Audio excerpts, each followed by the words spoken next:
Hello, you're watching Kel67 Gaming, and that's our first video of the new year. Yes, it is. Anybody who has spent any time on YouTube at all will have seen plenty of these best game of the decade or whatever it might be. Like best game of the year. Because obviously we've just moved into the 20s. Yes, we have.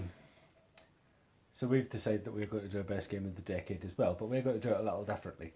Most of the videos that I've seen, actually all the videos I've seen, is just people deciding that this game or that game is the best one of the decade, just because it's their favourite. And that would be very easy to do. It would be, but we're going to let you decide. So, and also more surprisingly, I haven't seen a best game of the decade video yet. have you not been watching them? No, I don't mind. This will be new territory. Yes, for you. it will. So, we're going to go initially do a few videos, do year by year of the decade and the best games of that year. We'll give you a chance to vote on your favourite at the end of the video, and then we'll do the best game of the decade once we know what all the favourites are. So let's cut to intro, and we'll speak to you soon.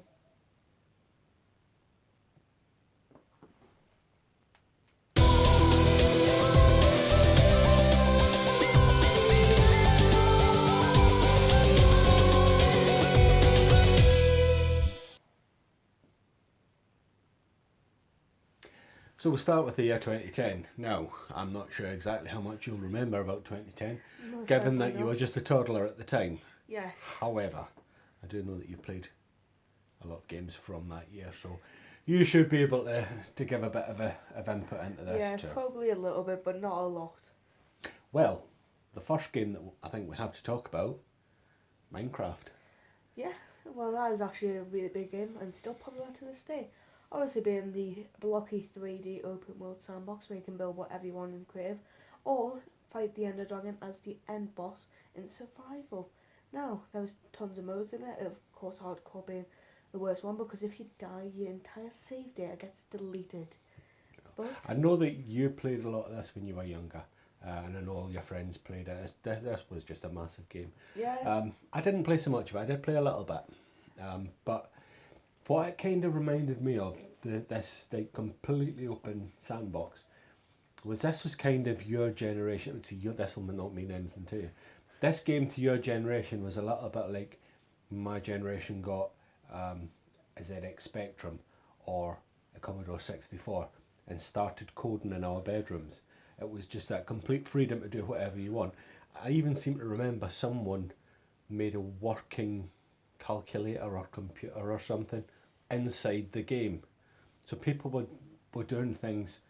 I was going to say that the game wasn't designed to do, but it was designed to just let your imagination run free. So basically you just had complete freedom over everything that you'd done.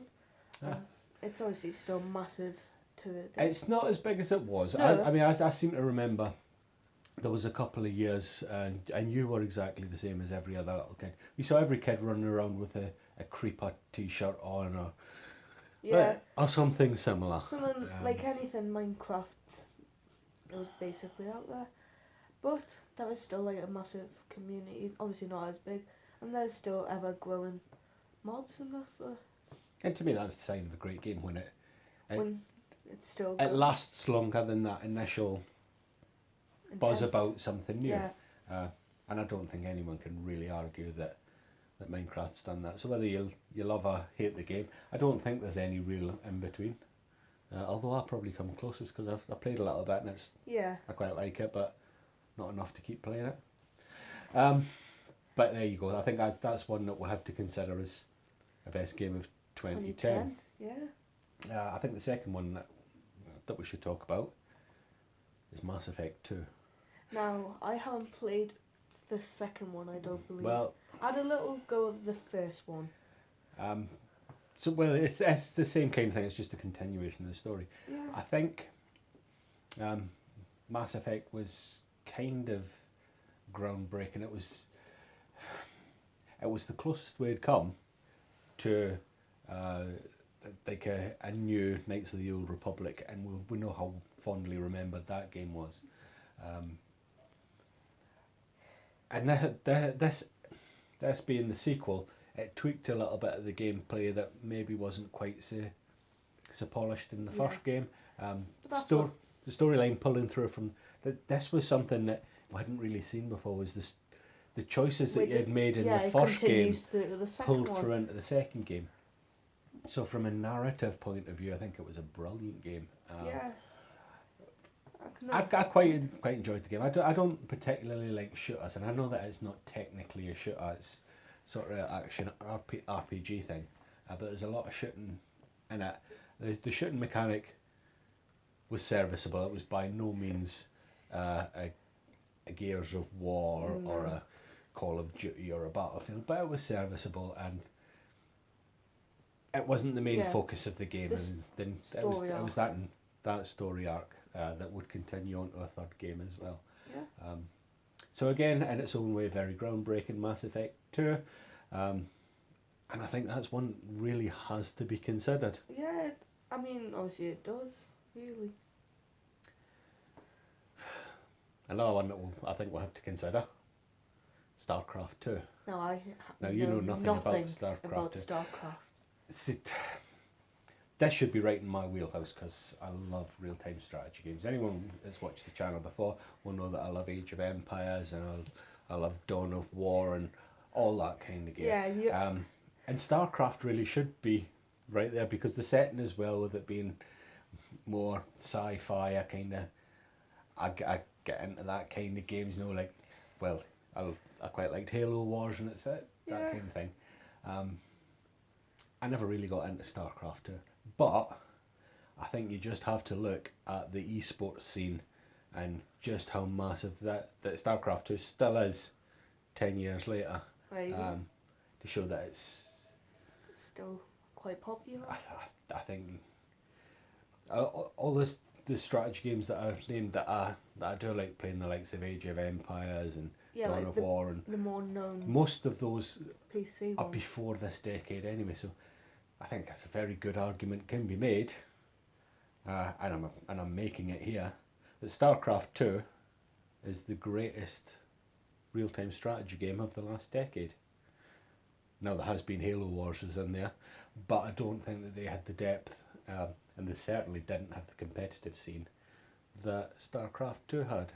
Well, that is your opinion. I'm going to say that some people may beg to differ, but Well, that's always someone's opinion. Well, I think esports probably wouldn't have blown up as big as it did in the last decade without StarCraft 2. I think it was the catalyst for it all. Well, That and possibly Dota 2 as well. But that wasn't this year, so don't have to worry about that. One that you do know a little bit about. I do. We have to talk a little bit about Super Mario Galaxy 2. Now, this was a strange decade for Nintendo, because up until this point, well, maybe not quite up until this point, but up until this generation, because this was a game on the Wii, Yeah. Nintendo had kind of kept the hardware up to date with the challenges, whether that be Sega, whether that be Sony, whether that be Microsoft. They kind of kept the specs of the hardware at the same level, so that games could be easily ported between different systems. Which makes a lot of sense. With the Wii, they went a different way. They had the most underpowered system, but what they did to make up for that was first party titles. And Super Mario Galaxy 2 is definitely one of those. Anyone who's played it will remember it very fondly. This is a 3D Mario game, played in very small play areas, because the planetoids themselves can be very small. But all the Mario staples were there. You know, it was. It's a Mario game, but it's like just took a different turn when you think about it. Yeah, everything that you love about Mario is there, and I think it just possibly the limitations of the hardware played a part in them. Potentially, having these small planetoids, because I don't know how the loading worked on a Wii. Maybe it was loading one planetoid at a time as you went to them. But it was a seamless experience when you played it. Yeah, that's for sure. Definitely, and obviously, as we have said, it has all the Mario parts that you love, but obviously it's just set in a different place, and just took a very different narrative to it. I think you're right, and I think without it, would you have had? Super Mario Odyssey. Well, would you have had 3D Land on the 3DS, which came later, I believe. Potentially not. I kind of set the blueprint for that. Yeah. And everyone loves Mario, so that's probably why it's so fondly remembered. Yeah. Now, what game are we talking about next?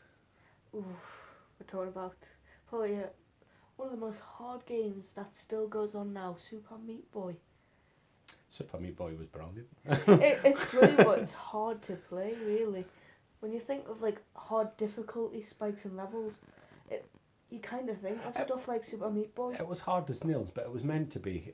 Yeah. But this, I mean, I'm wanting to. you had bearing in mind that this year in 2010, you also had Minecraft, yeah, Super Meat Boy. This was really the breakout of the independent game. Yeah. As a major player, we've had independent games, the little indie titles for a long time before this, but nothing really caught the imagination like the games that started coming out around this time. And I think Super Meat Boy was.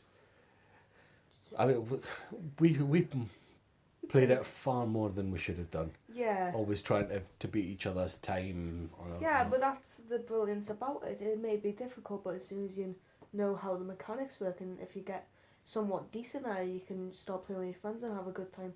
Well, you trying can. To beat each You other. still need a bit of luck. Yeah, it's not an easy game by any stretch of the not imagination. at all. I mean, even if you know the levels inside out, you still need that little bit of luck. Plus, there was secrets in it, like the dark world where it took you back and stuff. It was just a brilliantly crafted game. I think a small independent team were never going to create the next AAA title, but they knew that they weren't going to do that, and they gave us an experience that no one else was giving us. Yeah. I think since we've had quite a lot of hard as nails platformers, jumping on the back of what Super Meat Boy done, but none have, in my opinion, done it as well. Or maybe it's just that because that was the first one to do it, that's the one that you remember the most fondly. Could be either. But it's another game that we have to think about. Yes. Was that the best game of 2010? Potentially. So, what do we want to talk about next? Another game that's got a real shout at it. I know. Red Dead Redemption. Can you believe the first one was 10 years ago now? Rockstar don't rush a game, do they? No, they don't, and that's actually quite evidentially when you look at the big series. And obviously Red Dead Redemption obviously only having 2 games, but... Red Dead's got 3 games because there was Red Dead Revolver as well. Well, technically, but the Red Dead Redemption only has 2. That's right. And but I think there were, 9 years between each other? Something like that. I think when when we say that Rockstar really don't rush their games, I think it really shows in something like Red Dead Redemption, because how, like... The game world is massive. There's so much to do. The ecosystem with the way that non-playable characters and non-playable animals interact with each other is just absolutely brilliant. Just the massive attention to detail. It gives you that immersion into the world. And obviously you can tell they've took a lot of time because of how much detail is in the massive open world. And as you come to expect from Rockstar games, the storyline was engaging. It kept you going. Although you didn't, again, because it's a Rockstar game, you didn't have to follow it closely. No, if you didn't want to, you could go off and do your side missions and pick your flowers and whatever else you done. You could spend hours playing nothing. But it was the ultimate Cowboys sandbox. It was brilliant. Yeah, it's basically, it's one of those just open worlds where it's like you can play it and not have to worry about doing the campaign instantaneously and still be in love with it and finding more. It was a brilliant game, and with a great chance, I would have thought, of being the best game of that year. Over to you, because I think the next game that you have to mention here is the very first Black Ops. Call of Duty Black Ops. Yes, now. I don't play first person No, shooters, you don't. but I do know that this was very well regarded at the time. It still is at this point. There's still people playing it, and there's still actually a really good multiplayer on it.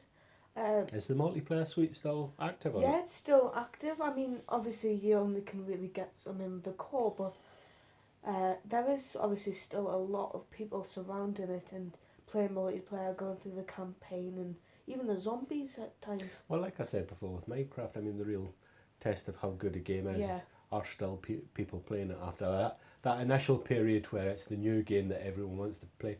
Do people continue to play? And if the multiplayer suite's still open, Yeah, and there's still some and new there's still players coming to it as well.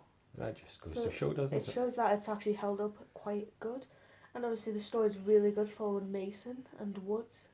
But really, Is the campaign on that one as good as something like, I think like Modern Warfare was, the story arc on that was really well regarded, wasn't it? yeah, but so is Black Ops. It's like Black Ops and Modern Warfare were the series where they were most regarded for the story. But then you had the zombies where you had Kino de Toten, which is the map where I think we first got introduced to the teleporters and that. And obviously then you had 5, which you could find, I believe, if you complete the story, and you play as John F. Kennedy in it. Yeah, I don't know. And then you had the Dead Ops Arcade, which is Funnily enough, top down. the only Call of Duty game that I ever really played anything of was the one before this, World at War. World at War. Yeah. So I know nothing about this game at all. But I've seen you play it a couple of times, but it's absolutely brilliant of a game. if I liked first person shots, I'm sure I would have got Yeah, into it. most likely. It's just one of those that if you like first person shows, you're most likely bound to like it. Well, it may be the best game of 2010. Might be. Another one that I think we'll have to talk about, because I really liked it. Dragon Quest 9, Sentinels of the Starry Skies. That was 2010. This is one that came out on the DS. So you talk about really underpowered hardware. I played a little bit of it and I actually really enjoyed it. I played it all the way through and loved every minute of it. Despite what, even at the time, were incredibly dated visuals, the graphics were, let's be fair, poor. Not because they were poor for the DS, just because the DS graphics were poor, but the story pulled it through. It was the first Dragon Quest game that I actually played all the way through. I do have, or at the time I did have the benefit that I had quite a nice lengthy journey to work, which I took the 3DS on. Not the 3DS, the DS. Actually, no, I did play it on the 3DS, Yeah. I think. Did I? Maybe, I can't remember. 3DS or the DS anyway. Took it to work and played a couple of hours every day, back and forward, got through the story. Once I was done, it was kind of like, well, what do I do when I'm on my way to work now? Because I don't want to talk to people. No, obviously being in that stage, obviously. But yeah, it's actually a really good RPG, and I tend to be very picky with my RPGs. It's like I have to really actually enjoy it, but it was one of those that I did enjoy. I really, really, like I say, it was the first Dragon Quest game that got me so hooked that I played it all the way to completion. I still haven't actually completed another Dragon Quest game. It's still the only one that I've done that with. So for me, I think that's something that has to be in the conversation as well, just because I loved it, and I'm sure everyone that's played it loved it as well. What other games did we have? What, Alan Wake, didn't we? We did. Alan Wake was, see, this is where I can remember it, but I actually never played it. this is where you kind of, your age works against you because you don't remember the hype around this game. No. Because this was really one of the big massive Microsoft exclusives that was coming out, and it was pretty good. Obviously, you don't have to take the floor here because I haven't played it, but It's not something that you necessarily expect from Microsoft, because it was a horror game, and it had this interesting mechanic where you could use a flashlight to protect yourself. Yeah. Well, any light at all you could use to protect yourself. the story was quite engaging as well. I'll be absolutely honest with you, I didn't play this one through to the end, but I did have a little go of it. It was good. It possibly wasn't my favourite, but I know how well received it was at the time. I think there's plenty of Alan Wake fans out there who may be looking for a sequel. Well, they did get American Nightmare, but I think that was more an expansion than a sequel. But I remember it doing really well. I don't know why Microsoft haven't stuck with it, but there you go. That's another name that you can throw in the mix there. Yes, you can. Anything else that you might want to? Dead Rising 2. You like Dead Rising 2? I do. I like the Dead Rising series. I haven't played the fourth one. But was Dead Rising 2 the one in the shopping mall? Yeah, with Chuck. And it's like you have to get Zombrix for his daughter. I didn't play it myself, but I remember watching you play it. Yeah. It shows that what kind of father that I am, that you got to play that. It's an 18, isn't it? Yeah, it's an 18. Obviously, it has to be if you're just going around slaughtering zombies, don't on you. But yeah, I've played the first one, I played the second one, I played a little bit of the third one, but never the fourth. But Dead Rising 2 is probably my favourite one, because just the sheer amount of, like, I can't remember playing that much of the campaign missions, but it's like, it was just fun to just walk around and find different like things that you could use. I seem to remember, was there like a casino there? Because I seem to remember you there was a casino. battering the crap out of fruit machines to get money out. Yeah, and I remember in the casino, if you go to the top of like a light thing, you would get a machine gun, like an LMG, straight from it, and it was that brilliant. But then you always had to keep the thought in the back of your mind, get a bit of Zombax, and then you have to go back, get his daughter it, and then you have to get some more. So see, I don't know why I never actually played the Dead Rising series, because I do quite like zombie games, but there you go. I just, too many games, that's the problem, isn't it? One game that I did play an awful lot of that came out in 2010, Mafia 2. I don't believe I've played Mafia at all. Mafia 2 was, it kind of ticked a lot of boxes for me, because I quite liked the era that it was set in. The world, open world itself was brilliant. It was wonderfully detailed. It was every bit as good as the then most recent Grand Theft Auto, which would have been 4. The storyline kind of dragged me in as well. I quite liked the character that you got to play. The whole thing about getting it, for full disclosure, one of my favourite games of the generation before Xbox 360 and PlayStation 3, so we're going back to PS2 and original Xbox. Yeah. One of my favourite games was the original Godfather game. I didn't much like this. Well, I said I didn't much like the second one. I still played the hell out of it, but I really liked the first one. And this to me was more a sequel to the Godfather game than the Godfather 2 was. It was a similar setting. It was the same era. It was the same kind of thing that you're trying to do to go up the ranks in the mafia and take over territories and what have you. Just hearing you explain it actually sounds as if like really good, and I should actually try it. You should try it. It is a brilliant game, and I'm sure that people who remember it at the time will have quite fond memories of it. It's not as fondly remembered as other open world games,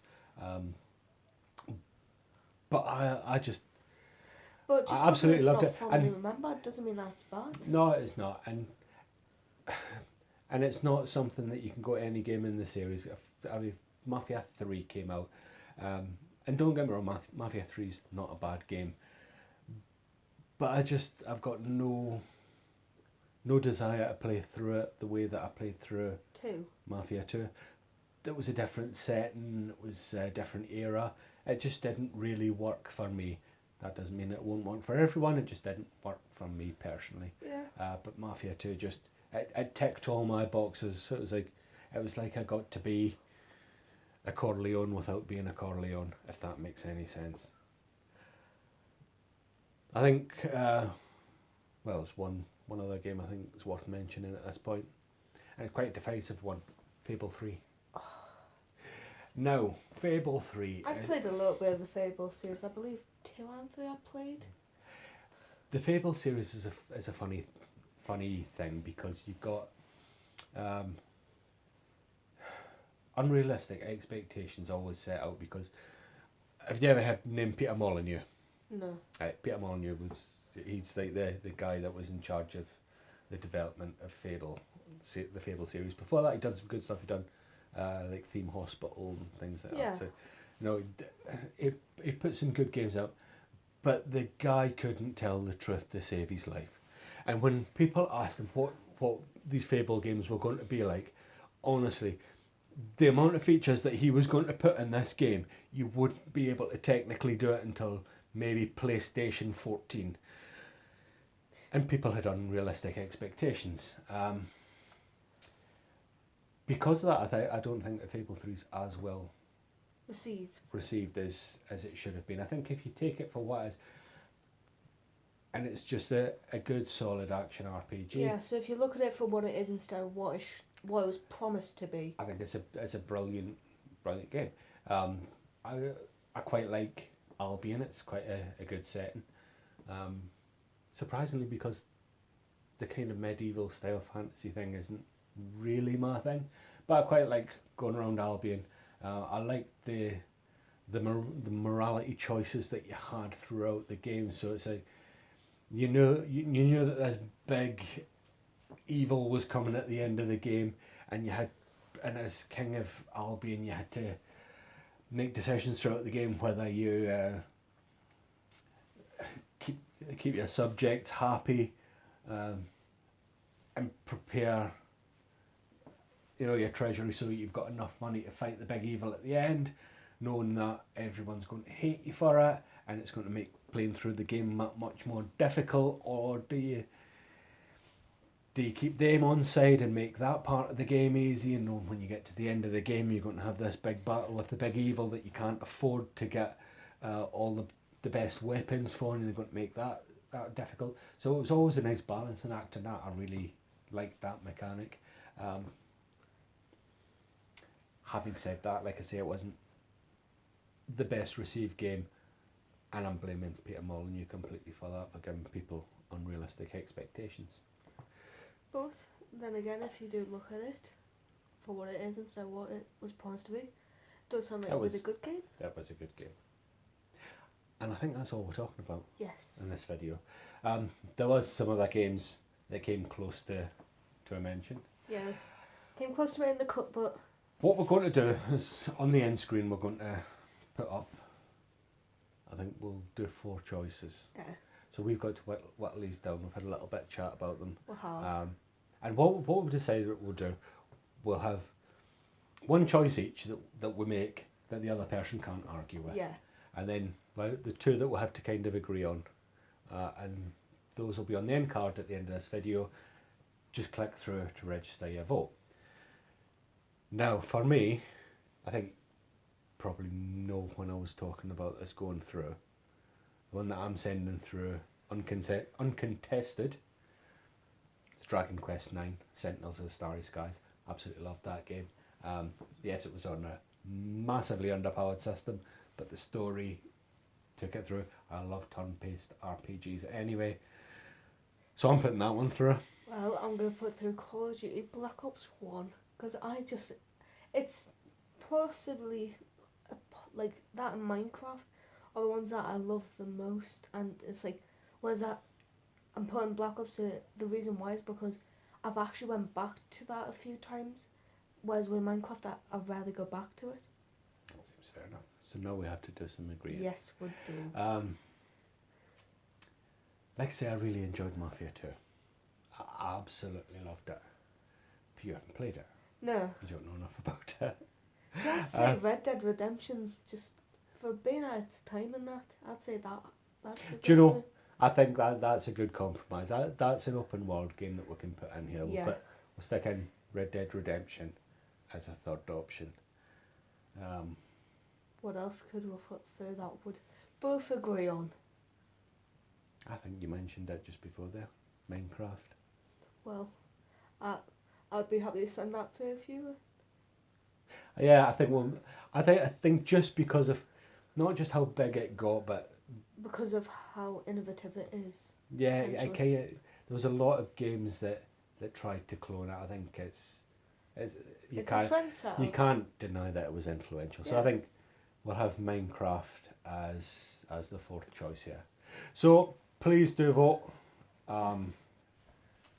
and I guess we'll see you again. Hopefully, we'll see you again when we're discussing games from 2011. 2011.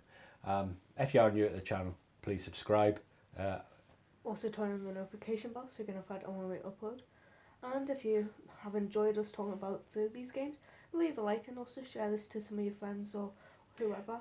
Yeah, Maybe. that's quite important. We are a Yeah. small channel and we're trying to do this as a vote. So please share Share. this as far as and wide as you can, Get them a vote on it. so we can get a good lot of votes on Yeah. this. I think we'll leave the voting Yeah. going until certainly until we've done a video on each year. So Yeah. so you're looking at best part of a fortnight at least that you'll have to vote, and we'll just see which video's been clicked through the most times. Whichever one that is, that'll go through and be in the running to be the greatest game in the decade. Yeah. So, until we see you hopefully for our discussion on 2011. Well, then we'll see you next then, won't we?